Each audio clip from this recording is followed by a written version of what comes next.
10 сынып математика пәні. Номері 3 сабақ. Тақырыбы ақпаратты қорғау әдістері.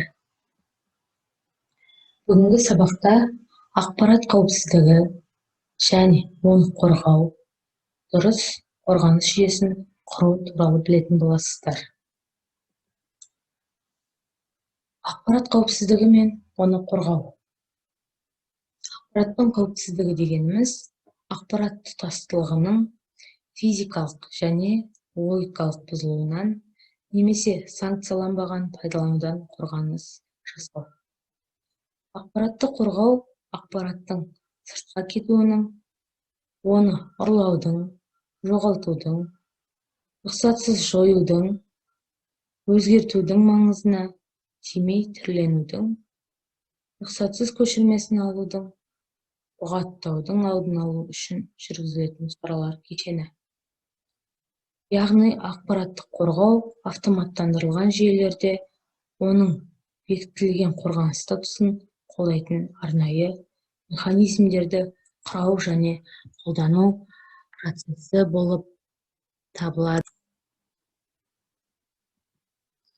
Ақпарат категориялары. Ақпарат қауіпсіздігі тарапынан қоғамда ақпараттың категориялары. Олар құпиялылығы, бүтіндігі, түпнұсқалық және апелляциялануы. Құпиялылығы дегеніміз белгілі бір ақпараттың белгілі бір адамдарға ғана тиімді екеніне сенімділік. Бұл категорияны бұзу, ақпаратты бұзу немесе ұрлау деп аталады.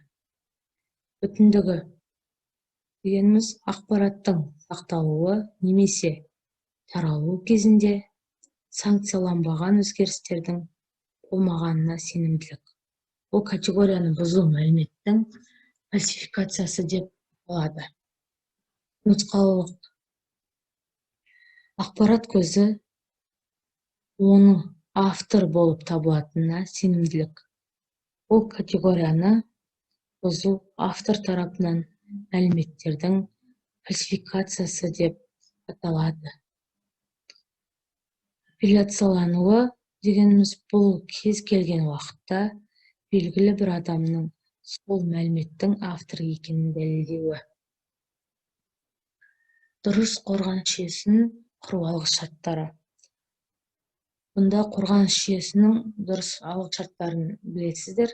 Олар ақпаратқа әсер етулері, автоматтандырылған жүйе түсінігі, автоматтандырылған жүйеге түсетін қауіптер түрлері, қауіптерге қарсы тұру шаралары және де қорғаныс жүйелерінің құрылу принциптері болып табылады. Ақпаратқа әсер ету түрлері. Ақпаратты блоктау, қолданушының ақпаратқа қол жеткізе алмау. Яғни бұнда қолданушы ақпаратқа қол жеткізе алмайды. Ақпарат бүтіндігінің бұзылуы, яғни бұнда ақпараттың сақтау құрылғыларынан жоғалуы не білінуі, мәтіндік мазмұнының бұзылуы, логикалық байланыстың бұзылуы және де дұрыстығының бұзылуы. Ақпарат құпиялылығының бұзылуына ақпаратпен бөтен адамдардың танысуы, ақпаратты алу жолының деңгейі ақпарат иесімен анықталынады. Санкцияланбаған таралым дегеніміз ақпараттың меншіктелу және авторлық құқық қорғанысы болып табылады. Потенциалды қауіп-қатерлерге жатады қызмет көрсетуші тұлғалар мен қолданушылардың қателіктері. Архивтік мәліметтерді дұрыс сақтамағандықтан пайда болып ақпараттың жойылуы. Рұқсатсыз қатынауға байланысты болатын ақпараттың жоғалуы. Программалық қамтамасыздандыру жұмысының ахуалына байланысты болатын ақпараттың жоғалуы. Құрылғылардың дұрыс жұмыс жасамауы. Сұрау салу арқылы ақпаратты қорғау. Парольдер дегеніміз яғни жүйеге ену үшін қажетті кілттер ретінде қарастырылады. және ақпарат тұтастығын сақтауды қамтамасыз етеді. Бірақ олар басқа мақсаттар үшін де қолданылады. Мысалы, диск енгізгіште жазуды бұғаттауға, мәліметтерді шифрлеу командаларында тағы басқа қолданылады. Парольдерді 7 негізгі топтарға бөледі. Біріншісі, қолданушы орнататын парольдер. Екінші, жүйемен генерацияланатын парольдер. Үшінші, енудің кездейсоқ кодтары. Төртінші, жартылай сөз.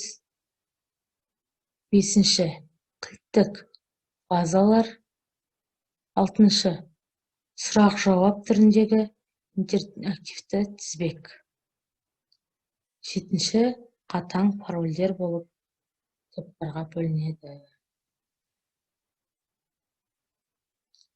Сұрау салу арқылы ақпаратты қорғау, яғни бұнда шифрлер ақпаратты түрлендіруге арналған криптографиялық әдістер пайдалану.